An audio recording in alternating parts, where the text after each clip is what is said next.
Good evening and welcome to our final Sperry sessions of 2020. Thank you all for being here. My name is Lauren Bryan and I'm the Executive Director of Oregon Repertory Singers. The Sperry sessions have been a new way for our organization to connect with our supporters and share our mission with you while we navigate the uncharted territory brought upon us by COVID-19.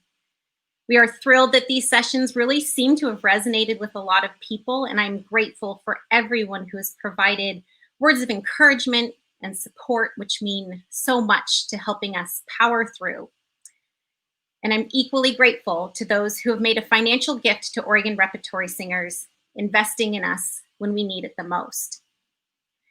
I'd like to take a moment to thank some very important supporters, our music literature sponsors, for their support of our programming this year, which looks much different than most years.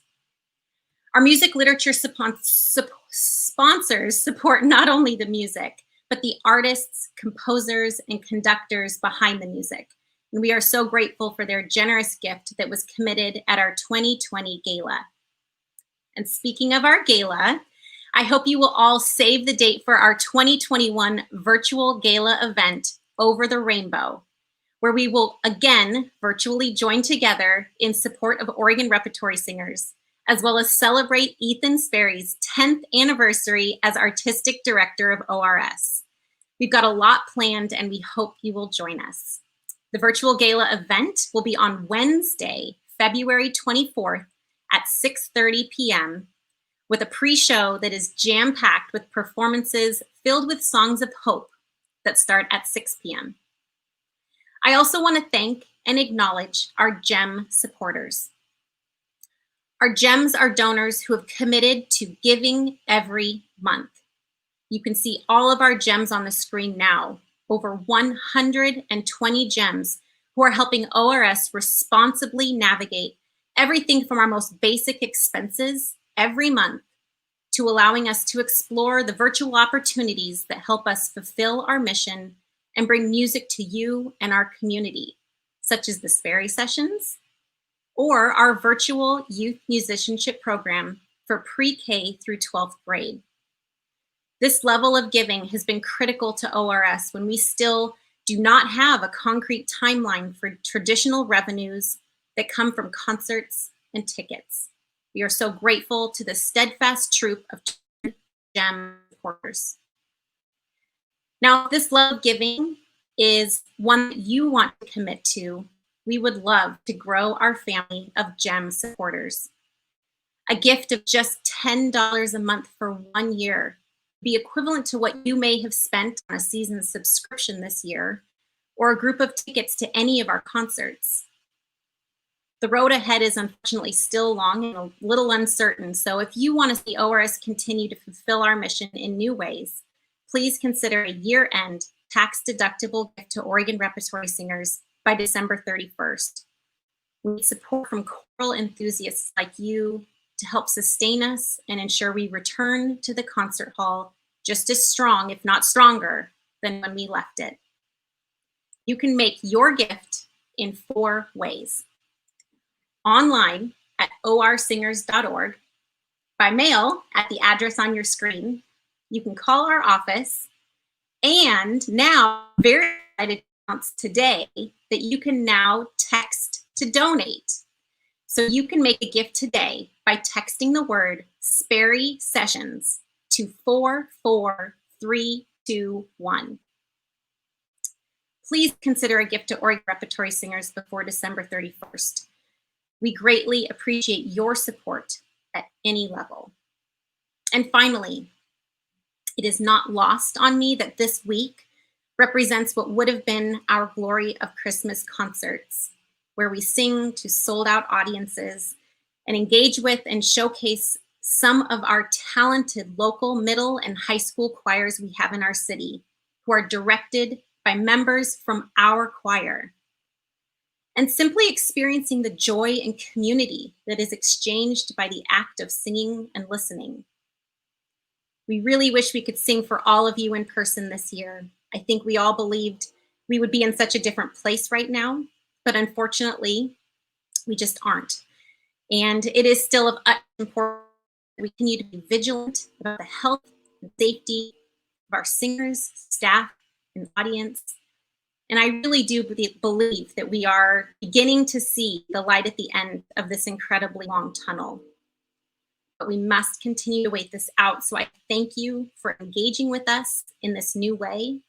I hope you've all found that the Sperry sessions are a worthwhile 1 hour escape for you. And I don't want to spoil any surprises, but I don't think this will be the last time we join together, but I'll let them dive into those details. But I do hope you will continue to stick with us as we keep exploring and engaging new ways that we can share music with you. Speaking of Ethan, let's bring him on. Join me in welcoming Ethan Sperry. Hello, sir. Hi, Lauren. It's great to see you. How are you? I'm doing really well. A little sad that this is our last episode of the year, but it's a great way to end the year. And thanks again to you and everyone on the staff, first of all, for coming up with this and then really figuring out how to present this. This is really not what any of us signed up for, to do this kind of production. And you guys are amazing to have figured out how to bring this all to life. So thank you. And thanks for always showing up with a smile on your face, no matter what the world throws at us. Well, we're all learning to stretch our creative muscles in different ways. Yes.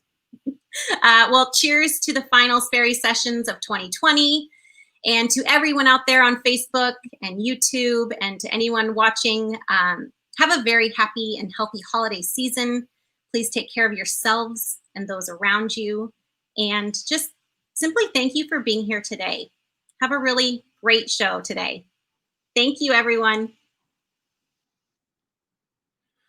Well, I am really excited about tonight's show because the composer we're featuring, Stacey Phillips, is not only an amazing composer, but someone who's been a real friend and collaborator of mine for the whole time that I've been in Portland, almost 10 and a half years now. When I showed up at Portland State, Stacey was enrolled as a non-traditional student getting a new bachelor's degree in composition. And interestingly, was in my conducting class along with Carolyn Lindberg, who was also the chair of the board of ORS at that moment. And if those two women hadn't been in that class, I'm not sure I would be here doing that job. This job. There's also Joel Godby to thank, but that's another story, and he's not featured on tonight's show. It became clear to me immediately how gifted a composer Stacey is, and also what a unique musical voice she has. And she can cover so many different styles, including something that is so often lacking from choral concerts, which I love, which is humor. And if you've been at any of our Glory of Christmas concerts, it's really important to have that as part of your show, and it's so hard to write it. And Stacey has so many gifts, being able to write from the most serious to the most humorous, and we're going to explore both of those sides of her compositional palette tonight. So without further ado, it's really hard to hear people over the internet, so I hope you will not only applaud loudly, but cheer and scream. Can we please welcome to the screen the one and only Stacey Phillips? Hello. Hi, Stacey. How are you? I'm doing well. Thanks, Ethan. It's great to see you. You too, and thanks for sharing your music with me and with ORS and all of our choirs so constantly. It's such a gift to just be able to watch your creativity on a regular basis. Thank you. Just a great honor to write music for this choir, and it's been a real pleasure collaborating with you all these years too. Yeah. So we're going to start in a pretty strange place tonight, because you've been writing quite a bit on and off in the past few months, and music that is actually about what's going on right now. So tell us a little bit about some of the projects that you've been writing during COVID, including the first piece that we're going to hear, which is called Close Distancing. Sure. Like a lot of you, I'm guessing I've gone through great periods of huge productivity, followed by just trying to stay afloat logistically. And this piece, Close Distancing, was written earlier in the spring at a moment when I was just thinking, I was missing my family and missing my friends. And I was thinking about what was the simplest way I could explore these ideas and use the creativity to kind of get through this time. The piece is, well, one of the things I love about writing for choir, having been a lifelong choir singer, is not only harmonies, but it gorgeous, gorgeous unison. And I've explored a lot of unison sound in a number of my pieces. And normally what I do is I start from a place of unison and then expand the piece into a larger context. In this particular instance, I decided it made most sense to start from a distance and come together, as we all are trying to do over and over. And I think, like a lot of people who are making things, artists and performers and musicians of all stripes, we are trying to figure out how to continue doing what we love. And one way to do that is to respond to the moment, like all artists do. So I also wrote the text for this, which I hardly ever do, and it's very simple. So yeah, the text is devastating. It's just 9 words. Yeah, I attend a lot of these online virtual concerts, and I was hearing a lot of choirs that were, trying to do what they normally do with a lot of text, and I just thought I want to keep it very simple and open and expansive, and not have a lot of final consonants to get in the way of the beautiful vowels. So it was a combination of the emotional pull of what's going on for all of us in our individual bubbles, and then even just these video sessions where we're very close to each other and we are coming together, and yet we're still so far apart. So that's explored musically throughout. Yeah. Well, now I'm going to tell you what we've done with your piece. So this is close distancing, and it's just 9 words of text. I see you.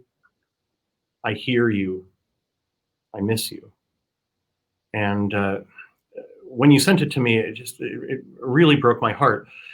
If you were watching a few weeks ago, we had a group of 8 singers that renamed themselves the ORS Outtakes, singing a piece of Joan Chimko's live in a giant tent behind my gym. And while that worked fine, it wasn't the visual presentation that I wanted for this piece. So those same 8 singers recorded this piece, just one on a part. But for the visuals, I went to my friend, the artist Mary Chimenko Hinckley, who I know well and who has been painting an immense amount during the pandemic. And several of her paintings, I know these are not the original intent of what the paintings meant, but she was okay with using them in this context. They almost look like figures of people that are getting more and more obscured. And even though this piece is about trying to like bring people together, that's not what's actually happening. Like we actually, in some ways, are getting further apart in many ways, or we're just apart longer. So you're, I hope, going to see in the art this something that goes well with the text. So this is 8 members of ORS, and art by Mary Chimenko Hinckley and music by Stacey Phillips. And is this the first time this piece is being performed? So Yeah. this is the world premiere of Close Distance.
Wow.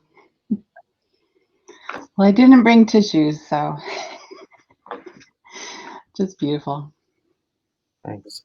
Yeah, it's weird. This isn't what I do, but I have to think so much now about how to present a visual component to something that I'm used to the visual component being the actual choir, itself. And then I wind up doing it, well, with amazing people like Stephanie Noble, who worked with Mary to make the artwork, appear the way it did on the screen, which is really cool. But it's such a different artistic experience. And yeah, when the choir, in this case, the 8 people are done singing the piece, that's only the beginning of the process of bringing it to life. Usually we just get to sing the piece on the stage and have some applause and move on to the next piece. But I hope you like your piece being presented. I do, and I mean, we're all being stretched in new ways right now, and I think being flexible is the only way to get through this. So yeah. Good. Yeah. So tell us about In the Moment, which is the next piece we're going to hear.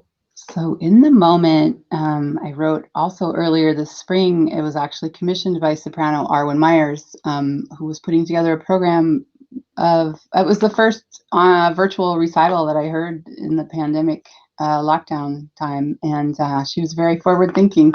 She commissioned a bunch of her composer friends to write short, small pieces with very simple piano accompaniments, if anything, to present by herself, recorded at home. And when I started thinking about the simplicity that she was asking for and the time crunch she was under, because she wanted to produce it pretty quickly, I had this little gem of a poem tucked away.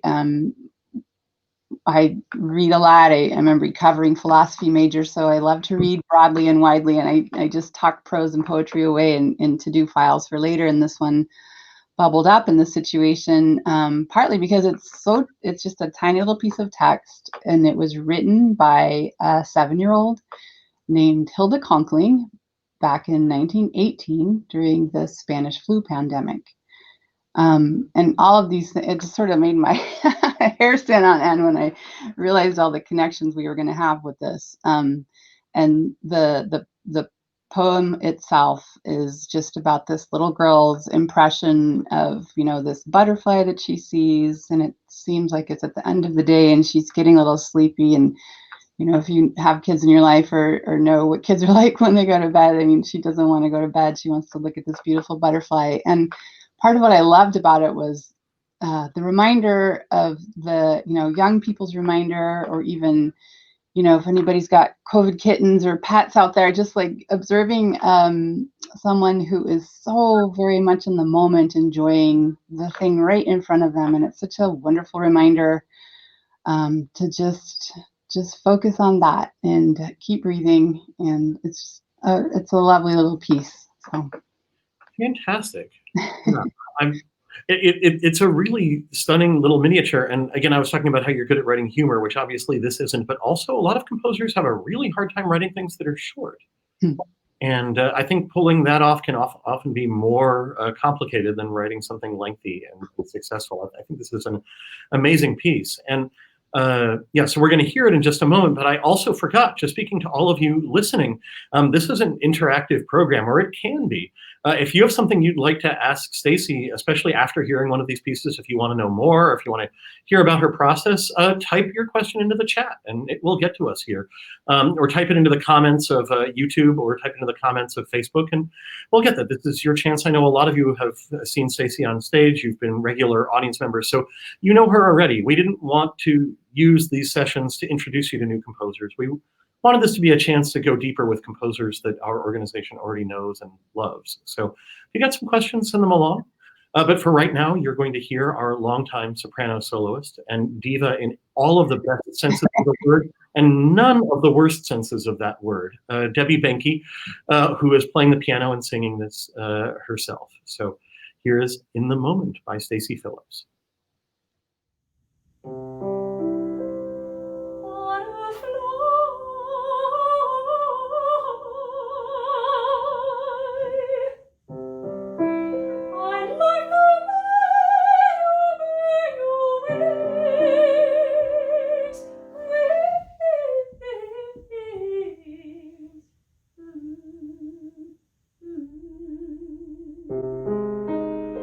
Show me the colors, colors.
Yeah.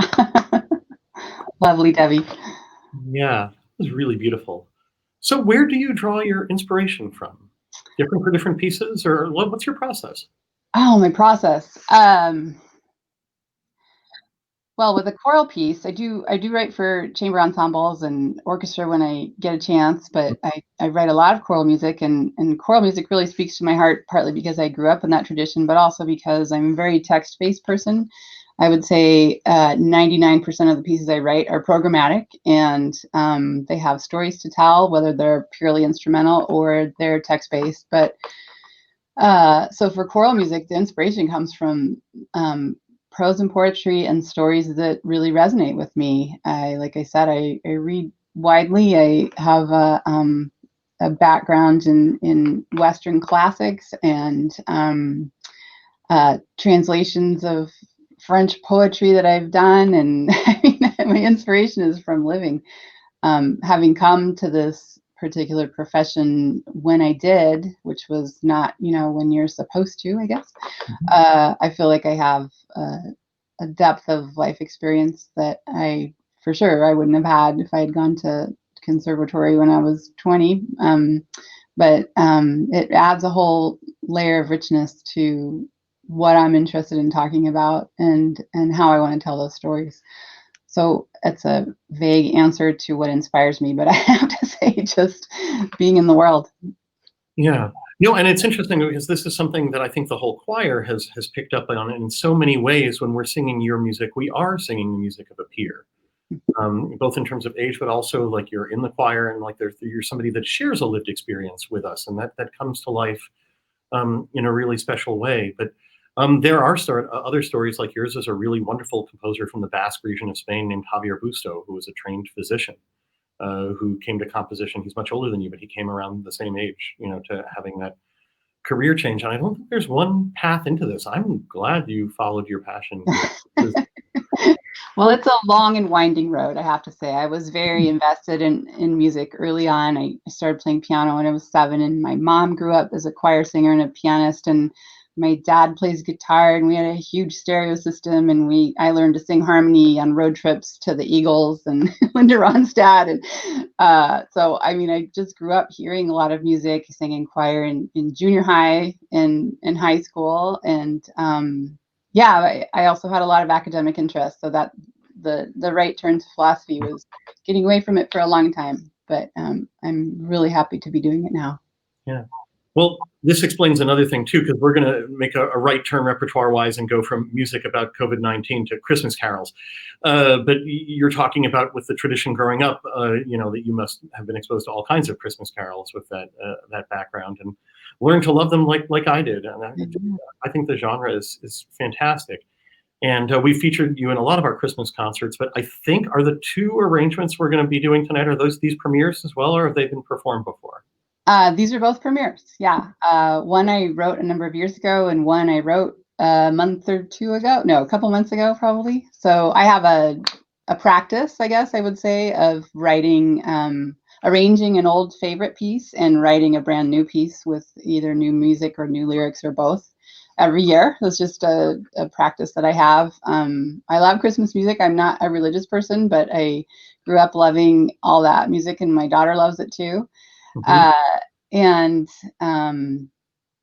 one of the things I love about Christmas carols is the strophic verse and chorus nature of them. And part of what I love about that is the repetitious, ritualistic, kind of meditative state of Christmas carols. There's songs you've known all your life. You could sing them in your sleep. The other thing I love about them is telling the story in a more pointed, detailed way, because they are full of stories, and it's easy enough to sing the beautiful verses, and then it's another thing to kind of recontextualize them with subtle shifts in harmony, tempo changes. I really enjoy the expansive storytelling of what we think we all know about. Yeah, no, I agree, and we hear these so clearly in these two carols, and yeah, thanks for the tempo changes. Those were interesting virtually, but I'm really impressed with how we did. Let's start with the second one because it's more famous, but we're going to play these two Christmas carols back to back. But the second one's going to be the Holly and the Ivy. So tell us about your arrangement of that and what you bring to the table that we maybe haven't heard. I mean, it's such a famous carol. So both of these Christmas carols are my mom's favorite Christmas carols, and it's so cool that we're doing these right now because I really miss her. The Holly and the Ivy was one of her favorites early on, and that was why I was inspired to sit down and work on it this summer. What I've done with it is, well, to begin with, just as a kind of composer construct, I've always hated the line of the Holly and the Ivy, putting them on the wrong word. That drives me nuts, even though, we're all used to it.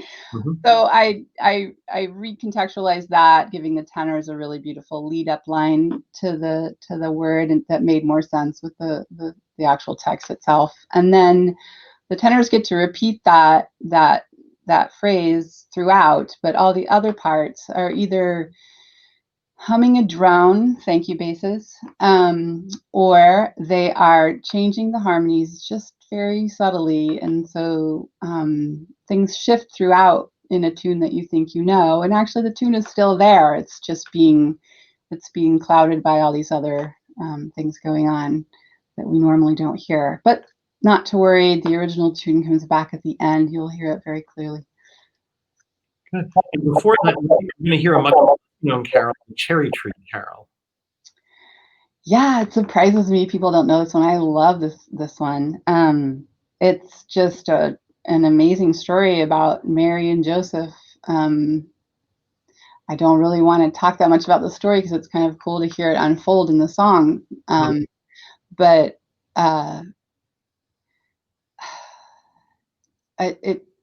it also there's a lot of story happening there that we can sing in a repetitive way, but this one also has a completely different take on the emotional content of the music that I tweaked a bit, and again with tempo changes and reharmonizing. I also, when I wrote this piece, it has a violin accompaniment, and we're lucky enough to have an amazing violinist perform this part. He's the son of one of our basses in the choir, and he just played the heck out of it. When I originally wrote the piece, I thought about the violin part as kind of the Greek chorus of the song that was commenting on what people were singing about. When I revisited this piece to bring it to you, I realized actually what's going on is the violin is Mary, I think. And it's her emotional experience of, carrying the Son of God, and her husband actually doubts that that's what's going on, and the triumph of realizing that this miracle really is happening. Yeah. So we're going to hear both of these, and for those of you who haven't been following the Sperry sessions, what Oregon Repertory Singers has been doing, since we can't all rehearse together, we've been using a program called Soundtrap, where each person can record their own individual part online, but they can do it while listening to everyone who's recorded previously. So the first few people are recording a little bit in a vacuum, but as it goes more and more, the people who record later on are having a little more of a choral experience, are getting to sing, sort of in a virtual room with, listen to the other voices, try to sing in tune, match vowels. As far as what can be done virtually, this is something that I think is better than many ways of doing it with, we're not just having people record to a click track along the way. So both of these have been assembled on Soundtrap. And as you mentioned, Cherry Tree Carol gave us another addition to something I've begun to really love about ORS, which is multi-generational music making. A lot of you know Tim Cease, who's based in Oregon Repertory Singers and who conducts that amazing high school string group at Union High School that's come to play with us many times. But this is not one of his student kids. This is his biological son who agreed to record for us, who was, when he was in high school, was the concertmaster of Portland Youth Philharmonic.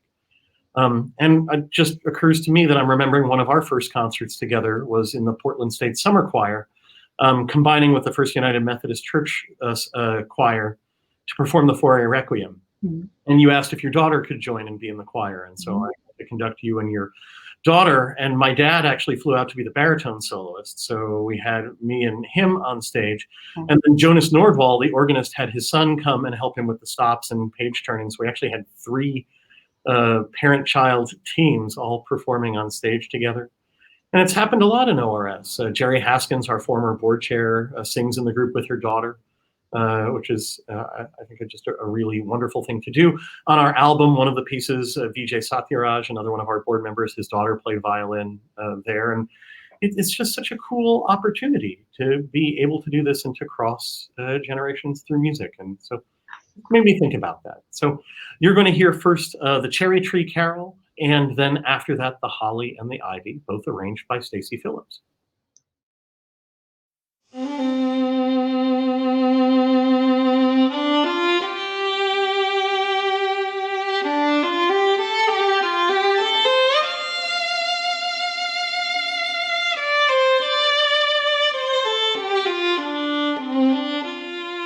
When Joseph was an old man was he. He wedded Mary in the land of Galilee.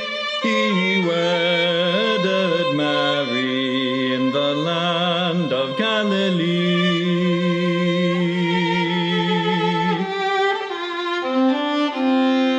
Oh, Joseph and Mary walked through an ocean green. Berries and cherries as thick as might be seen. Where were berries and cherries as thick as might be seen.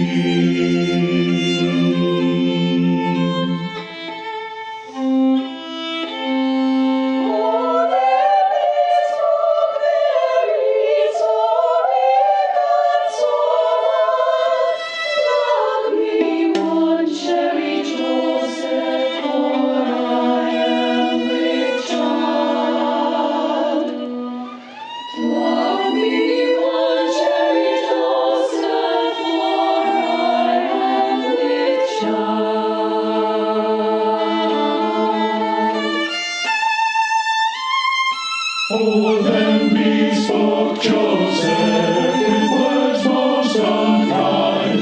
Let him pluck me a cherry that brought me with child. Let him pluck me a cherry that brought me with child.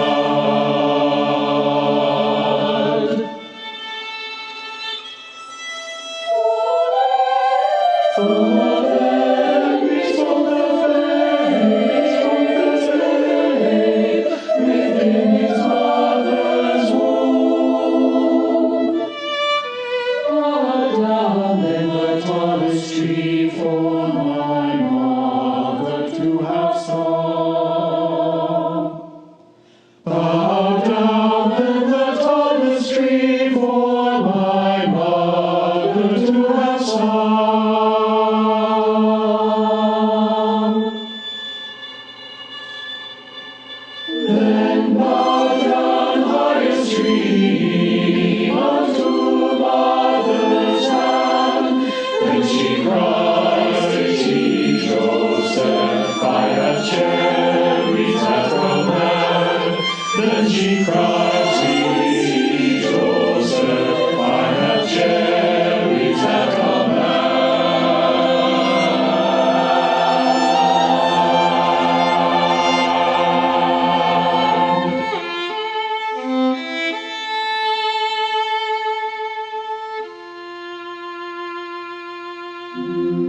Then Mary plucked a cherry as red as the blood, and Mary went home with her heavy load. And Mary went home with her heavy load.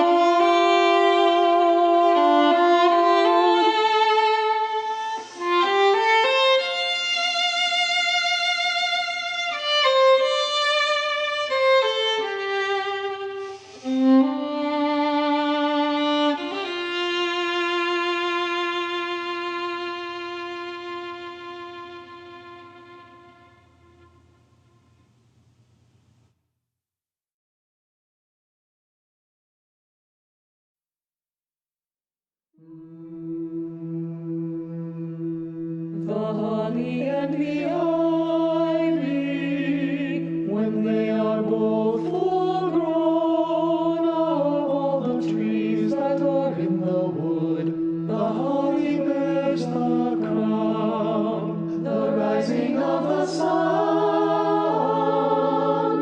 and the running of the deer, the playing of the merry organ, sweet singing in the choir. The holly bears a prickle, as sharp as any thorn, while Mary bore sweet Jesus Christ on Christmas Day in the morn. The rising of the sun, and the running of the deer, the playing of the merry organ, sweet singing in the choir. The holly bears a bark, as bitter as any gall, and Mary bore sweet Jesus Christ, for to redeem us all. The rising of the sun, and the running of the deer, the playing of the merry organ, sweet singing in the choir. The holly and the ivy, when they are both full grown, on the trees that are in the wood, the holly bears the crown. The rising of the sun, and the running of the deer, the playing of the merry organ, sweet singing in the choir.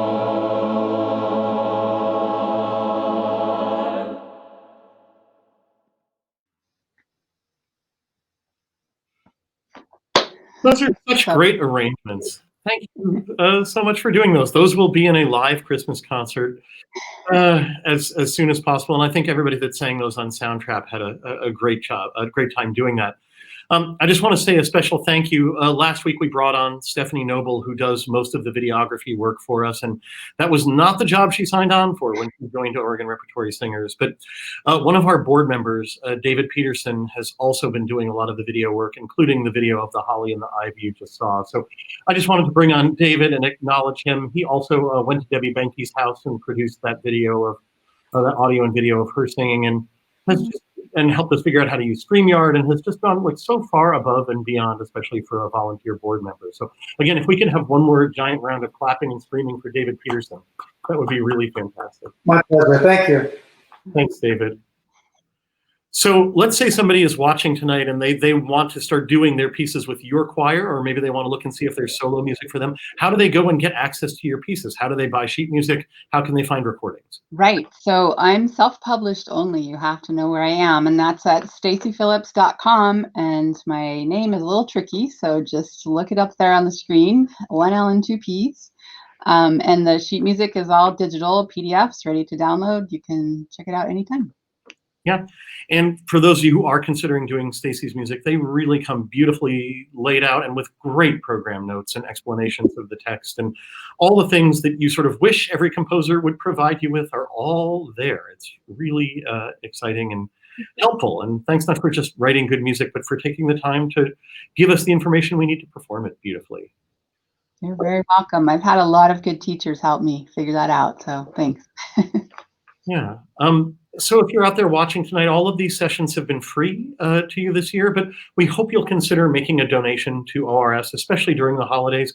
Maybe the price of a concert ticket, maybe a little bit more, 30,000, 50,000, 100,000, whatever comes to mind, especially with the new text. I might have to donate just so I can text Sperry sessions. So I've never actually done a donation by text. But yeah, if you have the ability to support us at this time of the year, I know all arts organizations are hurting, and we are one of those. We will take what help we can get. Any thoughts about that, Stacey? Or Oh yeah, well, I every time I attend an online concert like this, I just kick in what I would buy a ticket for. So that's very straightforward and easy, and everybody seems happy to get it. So yeah. So thank you for considering that. We have a question here from somebody watching.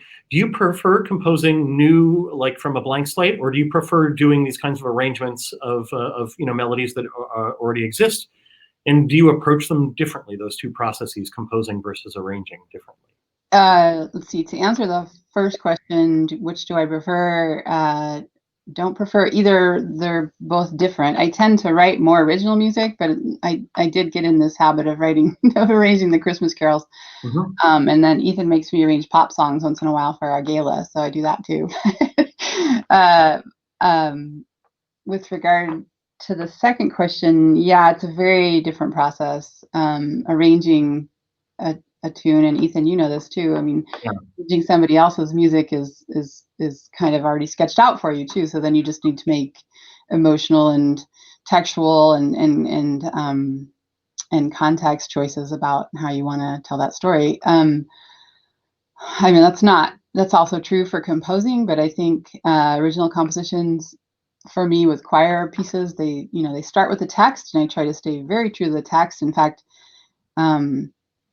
especially when I'm writing poetry, I often I like to lay it out the way the poet wrote it. I don't do a lot of repetition like some composers do, repeating lines for emphasis or what have you. I feel like poets in particular have done such an amazing job of already carving out the space they want for the text that it seems a shame to adjust that for musical purposes. So for a choral piece, it starts with the text, and I try to live in the text for as long as I can to understand both the meaning of it and also the rhythm of it and the sound of it. And a lot of times when I do that early work with the text, I know it sounds crazy, but the song kind of writes itself. And it's not that then it's done and, I just write it down and it's all finished, but it's that it becomes clear what needs to happen to me in order to tell the story again.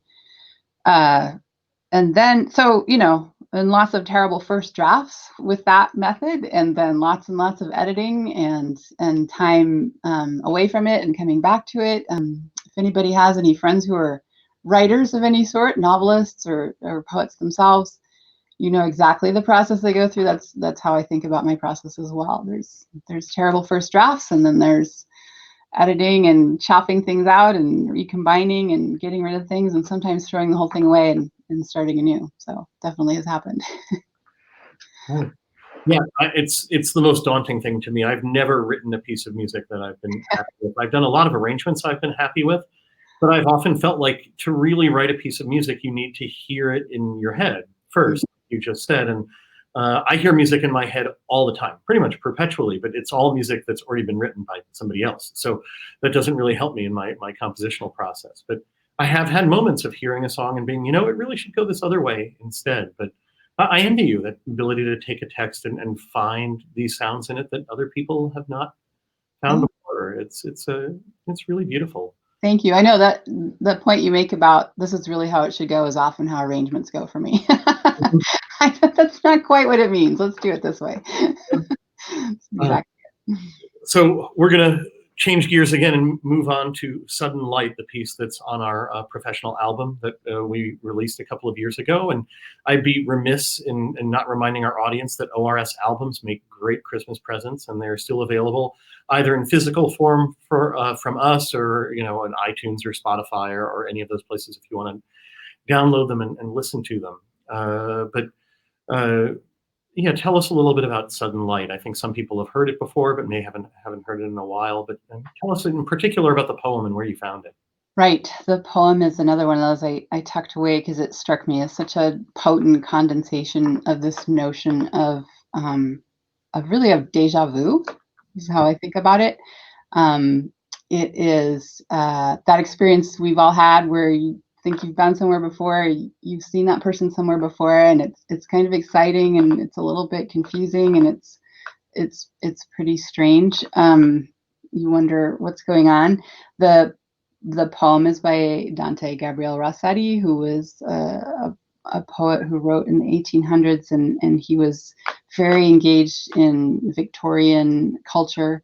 He was also an artist, a visual artist, and the sense of time that unfolds in this poem, where the initial stanza is about, have I been here before? Have I seen you before? It turns into this love song to this person who they feel they know so deeply that they must have known each other previously in some of their life. I mean, earlier in their lives. I don't know what. It's unknown exactly what the connection is, but it's such a powerful.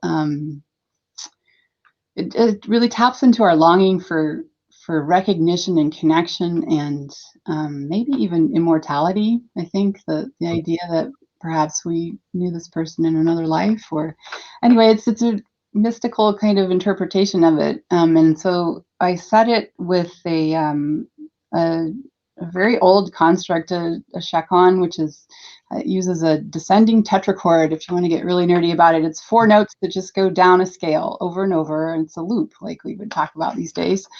And that structural piece, it gets passed around to the different sections all throughout, and sort of harkens back to old. There's many songs that have been written using this construct, so it kind of ties it to historical pieces, but also gives this idea of deja vu, some life with the repeating motive. So. Yeah. One of the things I love about this piece, despite everything you said, how much of it exists actually without text. There's so much empty space that it's left open to our imagination and that feeling of deja vu. And I've often felt that's a risk for a choral composer, and one that I wish more composers would take, is just to decide you don't need words all the time. And sometimes to get at something as deep as what you're talking about, the words aren't enough. You need just pure music. So especially the ending of this piece, and to end in that space is a really gutsy and stunning move. So thank you for this wonderful setting of Sudden Light, and thanks to Stephanie Noble for another great video.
It's good to hear that again.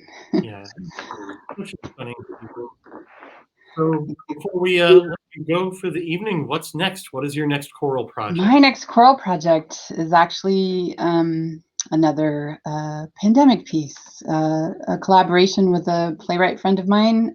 We're working on a choral piece that discusses a day in the life of a doctor, starting with her sitting beside her sleeping daughter, waking up, and then her heading to work and putting on her PPE, and then watching the news of terrible protests and thinking about how breath is connecting all of these things we're living through. So it's a really potent piece, and looking forward to writing it in these dark days. Yeah, it sounds like you've got your hands full. Yeah. But yeah, thank you for being willing to explore so many different styles and taking the kinds of risks you do. It's just always a joy to work with you, and I can't wait to actually see you.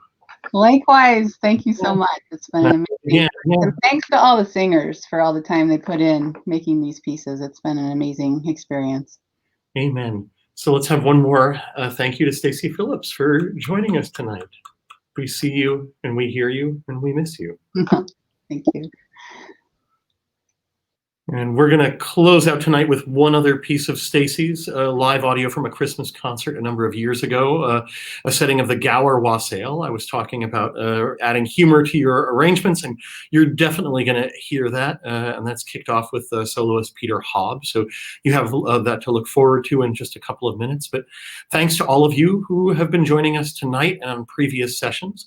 We will have a return to this format early next year. And I'm going to be excited to welcome as my co-host for at least the next couple of sessions, Gil Seeley, my predecessor and essentially the founder of this choir that conducted Oregon Repertory Singers for 35 years. And so the next little set of these will be called the Sperry Seeley sessions. So you have that to look forward to in early 2021. You saw Lauren's announcement about our virtual gala, which is going to be really fantastic and does not have a ticket price, unlike our previous galas. So just like this, you can attend and see what we've created for you and then decide if you'd like to donate. But I hope you will. If this is a place that you spend your time and that you like to receive art, we hope that that's something you have the means to donate to. And obviously, if you don't, that's okay. We're really, really glad you're here and want to share some time with us and with our music and our passion. And the way things are looking, I'm feeling much more optimistic that sometime in 2021, we are going to really safely be able to have a choral concert. But until then, thanks for joining us online. Thanks to Stacey. Thanks earlier this year to Joan and to Joan Shimko and to Morton Lauritsen for joining us. Thanks to Lauren, Stephanie, and David, the production team that make all of this happen. And to all of you for watching. And now enjoy the Gower Wassail and see you next year.